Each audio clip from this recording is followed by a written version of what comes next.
गांव में ज्ञानचंद्र और सुरेश नाम के दो मित्र रहते थे। उनमें अच्छी मित्रता थी। ज्ञानचंद्र को सभी गांव वाले ज्ञानू कहकर बुलाते थे। वो बहुत ही उदार और दूसरों की भलाई करने वाला व्यक्ति था, लेकिन सुरेश उतना ही कठोर और लालची व्यक्ति था।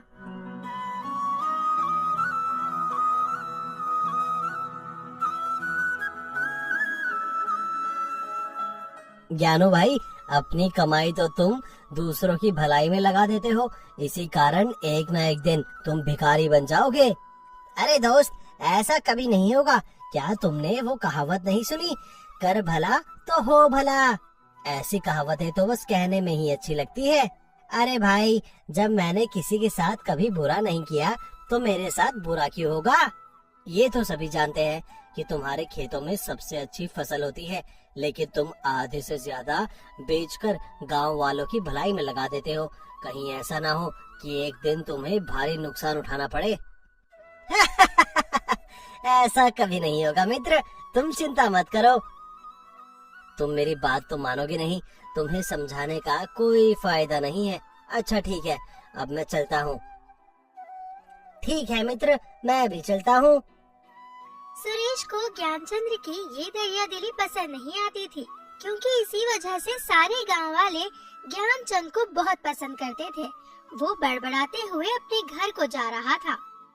सारे गांव में इसकी फसल सबसे अच्छी होती है और ये भलाई का ढिंडोरा भी खूब पीटता है, तभी सारे के सारे गांव वाले इसको दुआ सलाम करते हैं, लेकिन मुझे पूछते ही नहीं। ठीक है, अब मैं भी इसे बताऊंगा कि मैं कौन हूँ। वो बड़बड़ाते हुए ही अपने घर जा पहुंचा। उसकी पत्नी ने उसे यूं देखा तो पूछने लगी, क्या हुआ जी, ये क्या बड़बड़ा रहे हो और आपके चेहरे पर इतना गुस्सा क्यों झलक रहा है? अरे क्या बताऊं, ये सब मेरे मित्र ज्ञानचंद्र की वजह से है। मैं कुछ समझी नहीं, आप ठीक ठीक बताइए। तुम तो जानती हो ना कि ज्ञानचंद्र की फसल पूरे गांव में सबसे अच्छी होती है, लेकिन वो अपना भलाई का ढिंडोरा पीटते हुए सारे गांव वालों पर लुटा देता है। लेकिन इससे आपको क्या समस्या है? इसकी इन्हीं सब हरकतों की वजह से सभी गांव वाले इसके आगे पीछे घूमते हैं, लेकिन मुझे कोई भाव नहीं देता। काश ऐसा होता कि इसकी उपजाऊ जमीन इससे छिन जाती, तब इसकी अकल ठिकाने आती। इसके लिए तो आपको कोई तरकीब लगानी पड़ेगी। लेकिन इसके लिए मैं कर भी क्या सकता हूँ? वो सरपंच रामधन भी तो तुम्हारा मित्र ही है ना, क्यों ना तुम उस ज्ञानचंद को सरपंच से उधार लेने के लिए उकसाओ। तुम्हारा दिमाग तो ठीक है ना? ज्ञानचंद्र के पास इतनी उपजाऊ जमीन है और धन भी खूब है, तो वो सरपंच से उधार क्यों लेगा? ये तो मैं आपको बताऊंगी ना। सविता ने अपने मन में चल रही योजना को सुरेश को बताया। ये सुनकर सुरेश बहुत खुश हुआ। सचमुच सविता, तेरे दिमाग की तो दाद देनी होगी। तूने क्या तरकीब निकाली है? तू जल्दी से अपने सरपंच मित्र के पास जाओ और उसे भी ज्ञानचंद के खिलाफ भड़काओ।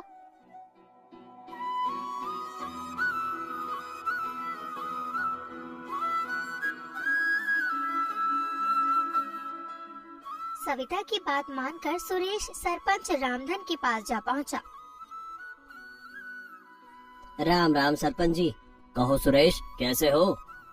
मैं तो ठीक हूँ, लेकिन कुछ समय बाद तुम्हारी हालत खराब होने वाली है। ऐसा क्या हो गया जो मेरी हालत खराब हो जाएगी? देखो, गांव में सबसे ज्यादा जमीन तो तुम्हारे पास है, लेकिन फसल सबसे ज्यादा मेरे मित्र ज्ञानचंद्र के खेतों में उगती है। तुम उसकी भी जमीन अपने नाम क्यों नहीं करवा लेते? अरे भाई, अपने नाम ऐसे थोड़ी ना हो जाती है जमीन, उसके लिए बहुत सारा षड्यंत्र करना पड़ता है, और वो तो तुम्हारा दोस्त है ना, फिर मैं उसकी जमीन पर कब्जा कैसे कर लूं? क्योंकि मुझे उसकी भलाई का ढिंडोरा पीटना बिल्कुल पसंद नहीं है। मेरे पास एक योजना है जिससे तुम उसकी जमीन पर आसानी से कब्जा कर सकते हो। मैं तो कब से उसकी जमीन पर कब्जा करने का सोच रहा हूँ। तुम जल्दी से अपनी योजना बताओ। तुम अपने किसी खास नौकर को, जिसे जानू ने कभी ना देखा हो, उसे उसके घर बहुत ज्यादा उधार पैसे मांगने के लिए क्यों नहीं भेज देते? मैं उसे अच्छे से जानता हूँ, वो किसी की मदद करने से पीछे नहीं हटेगा, और मैं उसे आपसे कर्ज उधार लेने पर विवश कर दूंगा। तुम्हारा दिमाग तो ठीक है ना? ज्ञानचंद के पास बहुत धन है, वो भला मुझसे उधार क्यों मांगेगा? आप किसी बेचारे दिखने वाले नौकर को अधिक धन मांगने को कहो, बाकी मैं देख लूंगा। अच्छा ठीक है, मैं कल ज्ञानचंद के घर पर ही रहूंगा। अगली सुबह सुरेश ज्ञानचंद के घर जा पहुंचा। थोड़ी ही देर में एक बूढ़ा व्यक्ति भी ज्ञानचंद के पास जा पहुंचा और रोते हुए कहने लगा, बेटा मेरी मदद करो, मैं असहाय हूँ। कहो बाबा जी, क्या समस्या है? मैं किस प्रकार से आपकी मदद कर सकता हूँ? क्या बताऊँ बेटा, 2 दिन बाद मेरी बेटी की शादी है और लड़के वाले दहेज मांग रहे हैं। अगर मैंने उन्हें दहेज नहीं दिया तो वो बारात नहीं लाएंगे। मेरी मदद करो बेटा। अरे बाबा, तो आप महाराज के पास अपनी अर्जी लेकर क्यों नहीं जाते? गया था बेटा, लेकिन महाराज हम जैसे छोटे लोगों की कहाँ सुनते हैं। हम तो बस तुम्हारे जैसे भले मनुष्य का ही भरोसा है। अच्छा ठीक है, आप बताइए आपको कितने धन की आवश्यकता है? अगर तुम 80,000 दे दो तो मैं इतने में ही काम चला लूंगा। इतनी ज्यादा रकम तो मैं नहीं दे सकता, मेरी तो अभी फसल भी नहीं कटी है। इतने धन की व्यवस्था कैसे करूं? अरे मित्र ज्ञानचंद्र, तुम परेशान क्यों हो रहे हो? अपने गांव के सरपंच मेरे अच्छे मित्र हैं, तुम उनसे कर्ज ले लो और जब तुम्हारी फसल कटेगी तो उन्हें लौटा देना। लेकिन इतनी रकम बहुत है, मैं लौटा कैसे पाऊंगा? तुम धीरे धीरे करके किस्तों में लौटा देना। हाँ, ये बात ठीक है। बाबा तुम यहीं रुको, मैं अभी थोड़ी देर में आता हूँ। इस समय ज्ञानचंद कर्ज लेने के लिए सरपंच के घर जा पहुंचा। जब सरपंच ने ज्ञानचंद्र को अपने घर पर देखा तो वो बहुत खुश हुआ और कहने लगा, अरे ज्ञानचंद भाई, कहो आज मेरे यहाँ कैसे आना हुआ? सरपंच जी, मुझे आपसे थोड़ा कर्ज चाहिए था। तुम्हें कितना कर्ज चाहिए? मुझे 80,000 की रकम चाहिए। देखो ज्ञानचंद, मैं तुम्हें इतनी रकम दे तो दूंगा, लेकिन सिर्फ 2 महीने की मोहलत दूंगा। इसके बाद मुझे मेरी पूरी रकम चाहिए। सरपंच जी, आप भरोसा रखिए, जैसे ही मेरी फसल कटेगी तो मैं आपको पूरी रकम अदा कर दूंगा। सरपंच ने ज्ञानचंद को 80,000 रुपए की थैली पकड़ा दी। ज्ञानचंद वो रुपए अपने घर ले आया और पूरी रकम उस बूढ़े को दे दी। रुपए लेकर बूढ़ा वापस सरपंच के पास आ गया। ये लीजिए सरपंच जी, आपकी रकम घूम फिर कर आपके पास ही आ गई। सुरेश ने तो बहुत बढ़िया योजना बनाई थी, मेरी रकम भी मेरे पास आ गई और ज्ञानचंद भी मेरा कर्जदार बन गया। धीरे धीरे 2 महीने ऐसे ही बीत गए। ज्ञानचंद की फसल कटी और वो अपनी फसल को बाजार में बेच आया और सरपंच की रकम लेकर उसके घर जा पहुंचा। ये लीजिए सरपंच जी, मैंने आपसे जितनी रकम उधार ली थी वो वापस करने आया हूँ। अरे भाई, तुम्हारा दिमाग तो ठीक है ना? तुम जो रकम मुझे वापस कर रहे हो वो तो सिर्फ असल है, मुझे तो ब्याज भी चाहिए। क्या? लेकिन सरपंच जी, मेरे और आपके बीच तो ब्याज की बात हुई नहीं थी, सिर्फ 2 महीने बाद असल रकम लौटाने की बात हुई थी। तो क्या मैंने सबको मुफ्त में ही कर्ज देने का ठेका ले रखा है? मुझे तो मेरी रकम ब्याज सहित ही वापस चाहिए। अच्छा ठीक है, तो बताइए आपका कितना ब्याज बना? मैं सबसे कर्ज के 3 गुना ब्याज लेता हूँ, तुमसे भी उतना ही लूंगा। इतना अधिक ब्याज? ये तो अन्याय है। इतना ब्याज तो मैं अपने खेतों को बेचकर भी नहीं चुका सकता। तुम अच्छे से समझ लो ज्ञानचंद, तुम्हारे खेत अब मेरे होंगे जब तक तुम सूद समेत मेरा कर्ज वापस नहीं कर देते। चलो अब निकल जाओ यहाँ से। ये अन्याय है सरपंच जी, मैं इसकी शिकायत महाराज से करूँगा। अगले दिन ज्ञानचंद्र अपने नगर के राजा शीलाजीत के पास पहुंचा और राजा को सारी बात बताते हुए बोला, महाराज की जय हो। महाराज, मेरे साथ बहुत नाइंसाफी हुई है, कृपया मेरी सहायता कीजिए। तुम्हारी बात सुनकर तो मुझे भी लग रहा है तुम्हारे साथ बहुत नाइंसाफी हुई है, लेकिन मैं तुम्हारे मित्र सुरेश और सरपंच को भी महल में बुलाऊंगा। आप बुला लीजिए महाराज, मुझे कोई समस्या नहीं है। सैनिकों, तुरंत जाओ और ज्ञानचंद के मित्र सुरेश और उस गांव के सरपंच को तुरंत महल बुला कर लाओ। महाराज का आदेश पाते ही सैनिक तुरंत ज्ञानचंद के गांव जा पहुंचा और दोनों को बुलाकर वापस महल आ गया। सरपंच जी, आपके बारे में ज्ञानचंद ने बताया है कि आपने अपनी मर्जी से भारी ब्याज लगाकर ज्ञानचंद के खेतों को हड़प लिया है। अरे महाराज, ये तो मेरे ऊपर झूठा आरोप है। असल में ब्याज की बात करने के बाद ही मैंने इसे रकम दी थी। अगर आपको मुझ पर विश्वास नहीं है तो ज्ञानचंद के मित्र सुरेश से ही पूछ लीजिए। कहो सुरेश, क्या सरपंच जी सही कह रहे हैं? जी महाराज, सरपंच जी बिल्कुल ठीक कह रहे हैं। ये तुम क्या कह रहे हो सुरेश? हाँ, मैं बिल्कुल ठीक कह रहा हूँ। मैं भी तुम्हारे झूठे दिखावे से परेशान हो गया हूँ। भला मैं झूठ क्यों बोलूँगा? तुम्हारे कहने का क्या मतलब है सुरेश? महाराज, ये सारे गांव में भला करने का ढोंग करता है। ये अपने खेतों में हो रही पैदावार का आधा हिस्सा गांव वालों को बांट देता है ताकि सारे गांव वाले आपको नहीं, इसे राजा समझे। ये बहुत चालाक व्यक्ति है महाराज। ये झूठ बोल रहा है महाराज, ऐसा कुछ भी नहीं है। तो क्या ये भी झूठ है कि तुम अपनी कमाई का आधा हिस्सा गांव वालों को दान कर देते हो? नहीं महाराज, ये बात बिल्कुल सच है। तो क्या तुम खुद को राजा समझने लगे हो? लोगों की मदद करने का काम मेरा है, ना कि तुम्हारा। मैं इसमें तुम्हारी कोई सहायता नहीं कर सकता। अगर तुम अपनी रकम इस तरह लुटाने के बजाय खुद के काम में प्रयोग करते तो तुम सरपंच के कर्ज को सूद समेत लौटा देते। महाराज, मैं जानता हूँ कि ज्ञानचंद्र के पास कुछ नहीं है, लेकिन ये मेरे गांव का है, इसीलिए मैं इसकी थोड़ी मदद कर सकता हूँ। मैं अपनी जमीन का छोटा सा टुकड़ा ज्ञानचंद को खेती करने के लिए दे सकता हूँ। तुम इसे अपनी मर्जी से जो देना चाहते हो दे सकते हो, मुझे कोई समस्या नहीं है। कहीं तुम उस जमीन के हिस्से के बारे में तो नहीं बात कर रहे जो बिल्कुल बंजर है? हाँ, तुमने ठीक पहचाना। आखिर खेत तो खेत होता है, भले ही वो क्यों ना बंजर ही हो। इससे ज्यादा मैं कुछ नहीं कर सकता। आज से ज्ञानचंद्र का खेत सरपंच का हुआ और सरपंच जो खेत ज्ञानचंद को देना चाहते हैं वो ज्ञानचंद का हुआ। ये मेरा आदेश है। ज्ञानचंद निराश मन से अपने घर लौट आया। वो बहुत दुखी था, लेकिन सरपंच और सुरेश बहुत खुश थे। अब ज्ञानचंद्र अपने घर लौटा तो उसे निराश देखकर उसकी पत्नी विमला ने कहा, मैंने तो पहले ही कहा था कि सभी बड़े लोग एक जैसे होते हैं, कोई भला करने वालों की नहीं सुनता। आखिर आपका इतना भला करना किस काम आया? मुझे अभी भी भरोसा है कि अच्छा करने वालों के साथ कभी बुरा नहीं होता। वो सब तो ठीक है, लेकिन अब हमारा क्या होगा? हमारी उपजाऊ जमीन तो उस सरपंच ने हड़प ली। मुझे उसकी कोई चिंता नहीं है। वो सरपंच तो था ही लालची। अगर मुझे शिकायत है तो अपने दोस्त सुरेश से। मैं उसे कभी समझ ही नहीं पाया कि मेरा दोस्त ही मेरा सबसे बड़ा दुश्मन है। अभी इन सब बातों को छोड़ो, ईश्वर पर भरोसा रखो, जो होगा ठीक ही होगा। अगले ही दिन ज्ञानचंद सरपंच की दी हुई बंजर जमीन पर जा पहुंचा। वो काम शुरू करने ही वाला था कि उसने देखा दो सैनिक झाड़ी में छुपे बैठे हैं और आपस में बात कर रहे हैं। वो छुपकर उनकी बातें सुनने लगा। तुमने योजना ठीक प्रकार से बना तो ली है ना? कहीं ऐसा ना हो कि हम महल में ही पकड़े जाएं। अरे भाई, चिंता मत करो, राजा का प्रधानमंत्री हमसे मिला हुआ है। हम रात्रि में ही राजा को मौत के घाट उतार कर भाग जाएंगे और किसी को कानो कान खबर नहीं होगी।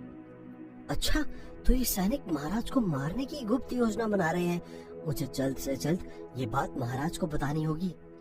ज्ञानचंद दौड़ते भागते राजा के महल जा पहुंचा और अंदर जाने ही वाला था कि उसे राजकुमार गौरव सेन ने रोक लिया। अरे, तुम ये जल्दबाजी में कहाँ जा रहे हो? राजकुमार जी, मुझे एक बहुत बड़ी गुप्त बात पता चली है। ये गुप्त बात क्या है, मुझे भी बताओ। राजकुमार जी, आपके महल में ही महाराज को मारने की साजिश रची जा रही है। मैंने भी झाड़ियों में दो सैनिकों को ऐसी बातें करते हुए सुना है। क्या क्या तुम सही कह रहे हो? जी राजकुमार जी, मैंने अपने कानों से बात सुनी है। तो तुम अभी पिताश्री के पास चलो और उन्हें सब बताओ। नहीं नहीं राजकुमार जी, ये बात आप स्वयं ही महाराज को बताएं। अरे, तुम कैसे व्यक्ति हो? क्या तुम इनाम नहीं पाना चाहते? मुझे ऐसी कोई लालसा नहीं है राजकुमार जी। इतना कहकर ज्ञानचंद वापस अपने खेत को लौट आया और बंजर भूमि पर काम करने लगा। उसने उस खेत को उपजाऊ बनाने की खूब कोशिश की। एक दिन जब वो हल चला रहा था तो उसका हल किसी ठोस चीज से टकराया। जब ज्ञानचंद ने उस जगह पर खुदाई की तो उसने देखा कि वहाँ एक बक्सा गड़ा हुआ है। जब उसने बक्से को खोला तो उसकी आंखें आश्चर्य से फट गई। ये क्या? इस बक्से में तो हीरे, मोती, सोना, चांदी और जवाहरात है। अब मैं क्या करूं? क्यों ना मैं इसे अपने साथ अपने घर ही ले चलूं। ये सोचकर ज्ञानचंद उस बक्से को अपने घर उठा लाया। उसकी पत्नी इतना सारा धन देखकर बहुत खुश हो गई। आप तो सच कहते थे, कर भला तो हो भला। हमारी उपजाऊ जमीन तो सरपंच ने हड़प ली, लेकिन अब हम उस जैसी बहुत सी जमीन खरीद सकते हैं। सुरेश ने ज्ञानचंद्र को एक बक्सा अपने घर लाते देखा था, इसलिए वो ज्ञानचंद्र का पीछा करने लगा। बाहर खड़ा सुरेश ज्ञानचंद्र और उसकी पत्नी की सारी बातें छुपकर सुन रहा था। क्या ज्ञानचंद्र खेतों में सोने से भरा बक्सा मिला है? अब तो ये फिर से धनवान हो जाएगा। मुझे बात जल्द से जल्द सरपंच को बतानी पड़ेगी।